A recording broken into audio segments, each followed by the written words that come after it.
Bom, olha, hoje é dia da consciência negra, é dia de reflexão, e ainda mais no momento em que os episódios de ódio crescem dia a dia aqui no nosso país, né? A valorização da diversidade exige ainda mais atenção. Então nós vamos falar sobre diversos cenários, com a vivência e o olhar de 3 engajados personagens da vida real. A ativista Kênia Maria, essa coisa mais bonitinha que está aqui, que trouxe a assessora dela com uma saia plissada para me provocar. Do ator e comediante Tiago Fernandes. Obrigado, Tiago, por ter vindo. E da empresária Liliane Rocha, que também me provoca com minha cor predileta é azul marinho. Obrigado, minhas crianças. Bom, Kênia, olha que coisa de encher a gente, né, nós brasileirinhos, de orgulho. Você foi nomeada pela ONU, Mulheres do Brasil, a primeira defensora dos direitos das mulheres negras no mundo. Você é insuportável. E com a nomeação, qual é a primeira questão que você pretende debater? Olha, obrigada pelo convite, eu estou muito feliz de estar aqui. Não mais do que eu, pode ter certeza. O cheiro está maravilhoso. Isso é perfume. Então, é uma grande responsabilidade que até hoje eu fico avaliando.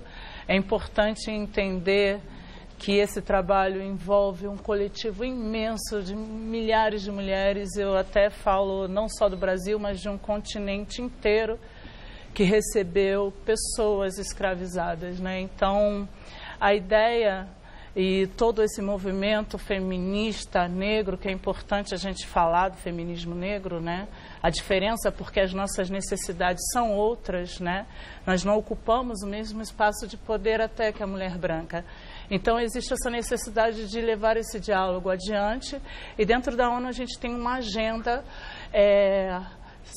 pelo planeta 50-50 em 2030, para que homens e mulheres tenham iguais oportunidades e direitos e salários, né, que é tão importante. Claro. Então, isso a gente vem debatendo através das redes sociais. Eu não estou sozinha, Camila Pitanga é embaixadora da ONU Mulheres. E a gente vem fazendo esse trabalho de conscientizar homens também, para que eles se responsabilizem, né, dessa causa, venham junto com a gente, né, e se comovam e se afetem com esse problema, que é a exclusão da mulher, a violência contra a mulher, principalmente negra, que aumentou nos últimos 12 anos 54,9%. A ausência da mulher negra no mercado de trabalho, na publicidade, no teatro, no cinema, ainda é muito pequeno. Então, a gente está aí lutando e eu quero aproveitar e convidar todo mundo a entrar nesse debate com a gente.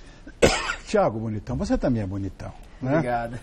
E você tem se destacado no cenário da comédia, mas abordando assuntos, eu diria, cotidianos e polêmicos, envolvendo os negros.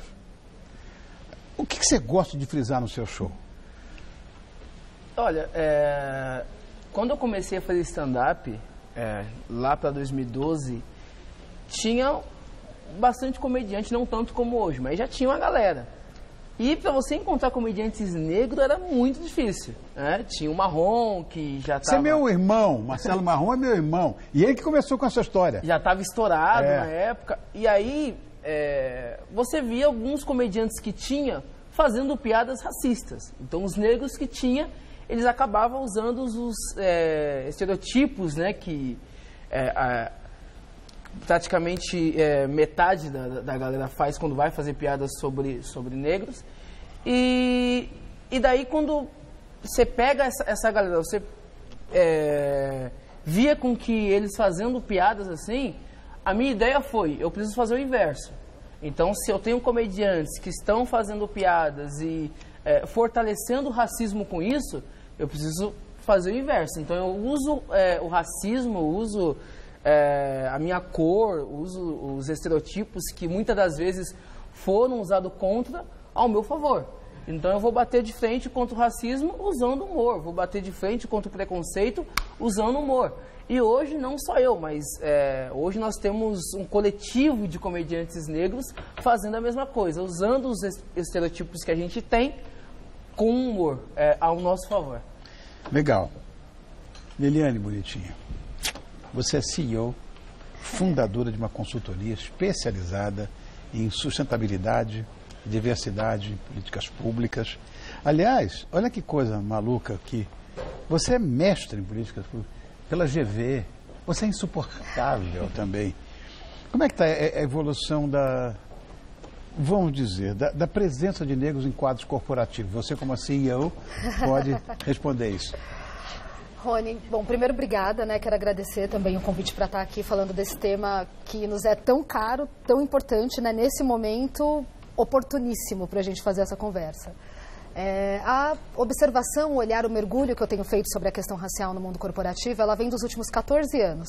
Lá atrás, eu entrei numa grande empresa em 2005 do setor de eletrônicos e aquela empresa já me deu um bom olhar do que seria o restante da minha carreira. Era uma empresa que tinha um programa de diversidade, que era muito comprometida, mas quando eu entrei, eu era seguramente a única negra do andar, talvez do prédio corporativo, enfim. E assim foi toda a minha jornada. Até o ponto em que eu cheguei a gestora, América Latina, numa grande empresa, estava muito entusiasmada, mas ouvi também, né, nossa, contratar uma mulher negra para esse cargo, com certo estranhamento, já no segundo dia. Então, a partir disso, eu comecei realmente a mergulhar cada vez mais no tema de diversidade para entender, né, como uma técnica, uma especialista, esse cenário que eu ia viver e vivi por tantos anos. Acho que tem alguns dados no Brasil que são muito relevantes para a gente. Então, quando a gente pega, por exemplo, as 500 maiores empresas brasileiras, tem um estudo de uma organização que chama Ethos, que mostra que apesar de 54% da população ser composta por negros, quando a gente vai para as 500 maiores empresas brasileiras, é 35% do quadro funcional, 4,7% da liderança. Eu sempre pergunto nas palestras, né? Esse estudo ele foi feito em 2010 também. De 2010 para 2016, você acha que o percentual de negros na alta liderança das empresas, a gente tem falado mais de diversidade, né? Será que esse percentual caiu, se manteve ou aumentou? O que você acha? Deve ter aumentado, lógico. Deve ter aumentado, é o que o pessoal responde em massa nas palestras. Aumentou, e daí eu falo, gente, não aumentou, caiu. Em 2010 era 5,3%, em 2016, quando o estudo foi refeito, 4,7%. Somos também 5% do Congresso, além da invisibilidade completa e total, né, tem melhorado, mas quando a gente fala de marketing, de publicidade, de propaganda. Então é um pouco esse olhar e esses debates que eu vou levando sobre o tema de diversidade. Lembrando que outro dado interessante que eu gosto de falar, né? Quanto tempo, se a gente continuar no ritmo que a gente vem, a gente completou esse ano 130 anos de abolição. Se a gente continuar no ritmo que a gente vai de educação, de acesso ao trabalho, são mais 127 anos para ter igualdade salarial entre brancos e negros. Não pode ser verdade isso. É verdade. O que isso quer dizer, né? Eu gosto de brincar. O que isso quer dizer? Quer dizer que a gente não vai estar mais aqui, não vai ter igualdade salarial. Quem tem um filho e uma filha pequenininho hoje, seu filho e sua filha não vai estar mais aqui e a gente não vai ter igualdade salarial. Quem tem um netinho, uma netinha, a gente não vai mais estar aqui se continuar no ritmo atual. Claro que a gente faz esse trabalho de estratégia de diversidade para as empresas, treinamento, workshop, para realmente avançar nesse tema. E acho que a última reflexão que eu deixo, que eu tenho feito muito com as pessoas, em 1948, a Declaração Universal dos Direitos Humanos já falava, no artigo 23, sobre igualdade de acesso ao trabalho e igualdade de remuneração, 1948. Até hoje a gente está aqui, nesse dia 20, debatendo esse tema. Kênia, 4 anos atrás, você e seu marido, o ator Érico Braz, cadê? Ele veio hoje, hein? Não, está trabalhando, ficou em casa. Vocês criaram um canal que é muito legal, eu recomendo, tá bom para você, lá no YouTube, né?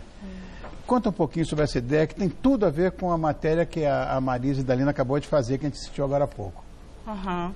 Então, essa ideia, eu fiquei 10 anos morando na América Latina, entre Peru, Venezuela e Equador. E aí, quando eu volto ao Brasil, eu tenho uma filha que hoje tem 19 anos, mas na época ela tinha 13. E aí ela começa a fazer teatro e percebe a ausência do negro na TV. Né? E é um debate que vem da minha família, né? Da minha mãe, das minhas tias. E aí ela começa a perceber e se preocupar. Que lugar ela vai encontrar, né? Essa dificuldade toda. E aí começou a conversar e tive a ideia de fazer esse canal para principalmente trazer um questionamento, uma reflexão sobre a ausência do negro na publicidade. Como você acabou de comentar, que você não consegue entender o racismo, a gente é estranho mesmo, mas se a gente se a gente percebe, se a gente entende que é um sistema de poder, né? Quando alguém vira para mim e me chama, por exemplo, de macaca, é uma tentativa de desumanização. E aí, desumanizando, eu posso morrer, eu não preciso de emprego, eu não preciso comer, eu não sinto dor.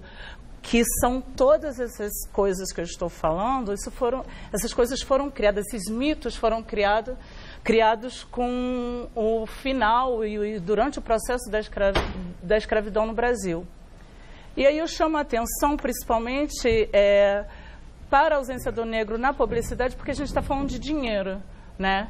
E o racismo é uma questão econômica. Quando pessoas escravizadas vieram para o Brasil, elas vieram por uma questão econômica.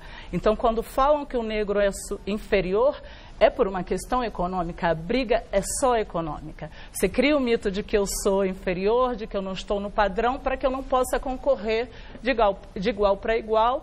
E a população negra, a população do Brasil acredita nisso porque a gente vive num sistema há mais de 500 anos, com institucional, na educação, na saúde, todas essas instituições, inclusive a publicidade, aceitaram e, de certa forma, apoiam o sistema racista. Então, tá bom para você, percebendo a ausência do negro na publicidade, principalmente, para só dar um exemplo, na propaganda de margarina, que é um produto tão barato e até consumido pela população negra popular, mas não pelo produto, sim pela imagem que o padrão família margarina representa. Esse padrão não é negro nunca. E negro consome mais de 1,5 trilhão de reais por ano.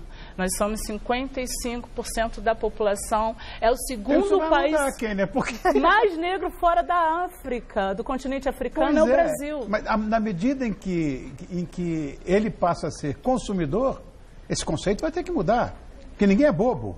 Mas nós consumimos e ainda não mudou. Ano passado, a maior busca por cabelos crespos registrada no Google foi no Brasil. Aumentou, assim, muito, né, o interesse. E as indústrias, quem faz produtos para cabelos igual o nosso, sabe disso, sabe que a gente consome. A gente tem consumido teatro. O negro está no teatro, assim, no Brasil tem peças maravilhosas no Rio de Janeiro. Elza Soares, grandes estrelas negras, mulheres. Ivone Lara tem enchido os palcos, a gente quer se ver, então a gente consome.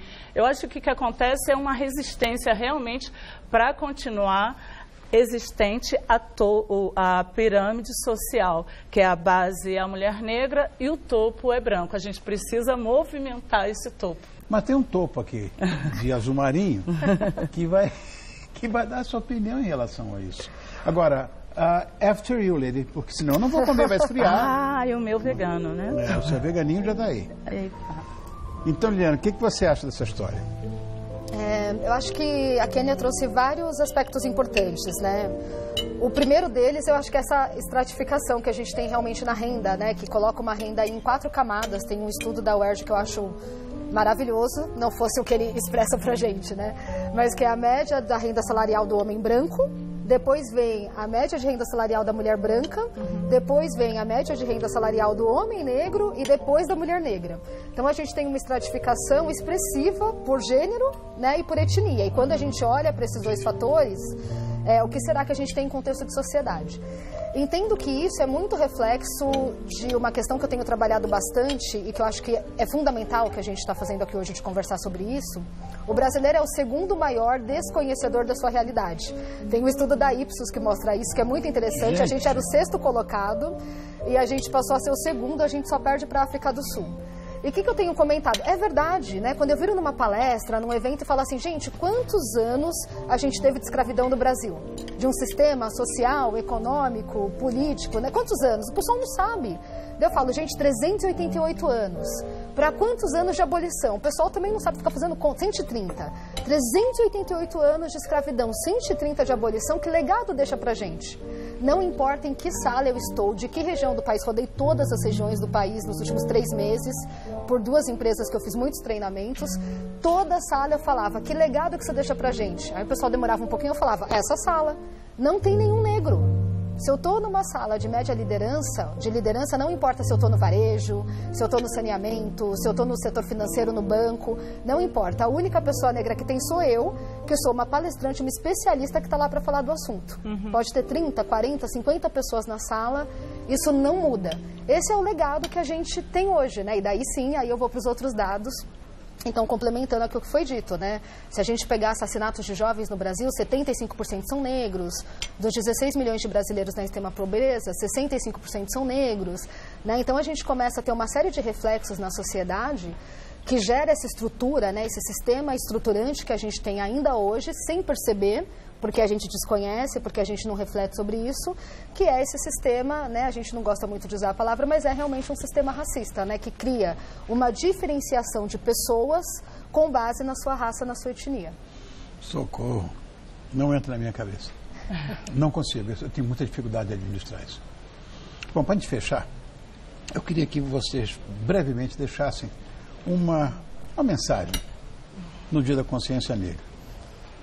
Acho que é muito importante esse processo da gente conhecer a nossa realidade. Eu acho que dificilmente alguém tem contato com esses dados, com essas informações que a gente passou, para pensar um pouquinho no nosso contexto histórico, lembrar que o Brasil foi o último país das Américas a abolir por pressão. Às vezes eu brinco, né? Falo, gente, quem aqui já leu a Lei Áurea, né? Até aprendi isso com uma amiga, Fernanda Macedo. Eu pergunto, quem que aqui já leu a Lei Áurea? Aquela, né, extenso, falando de políticas públicas, de acesso ao trabalho? Não, né? Não tinha nada disso lá. Eram 3 artigos. A partir de agora, não pode mais ter escravo. Né, vai da porta para fora sem falar de educação, sem falar de trabalho, sem falar de nada disso. Então, acho que quando a gente tem acesso a essas informações e pensa um pouco nelas, é impossível a gente passar indiferente. Né? Eu acho que a gente realmente passa a querer mudar a nossa realidade. E deixo uma dica, eu tenho um livro, chama Como Ser um Líder Inclusivo. Eu falo um pouco de todas essas questões de negros, mulheres, LGBT+, pessoas com deficiência, gerações, religiões, por essa abordagem, olhando para essa perspectiva empresarial. E eu deixo o convite para o pessoal ler o livro Como Ser um Líder Inclusivo. Acho que pode ajudar bastante. Nós temos frisado o livro, não? Não temos frisado? Tem um livro frisado o livro? Aí está. É esse aí, bonitinho? Esse aí. Faltou você, Kênia. Então, nós aqui falamos de tantos problemas, né, de uma realidade tão cruel e violenta, porque quando a gente fala de racismo, a gente tem que entender que a gente está falando de violência psicológica, física e principalmente psicológica, né? A gente tem uma comunidade negra muito doente psicologicamente, porque eu não sei se vocês viram semana passada uma mãe que fantasiou o filho de escravo para uma festa. Essa mãe precisa de tratamento, porque a criança não nasce racista. O problema não é a criança. Claro. Então eu tenho muita esperança na juventude, nos que estão vindo por aí, e a gente tem que ter cuidado com os racistas. E eu queria deixar um recado, talvez assim, porque a gente depois de tanto, né, discutir tanta coisa ruim e apontar e denunciar tantos problemas, eu quero deixar claro que o racismo não é um problema do negro.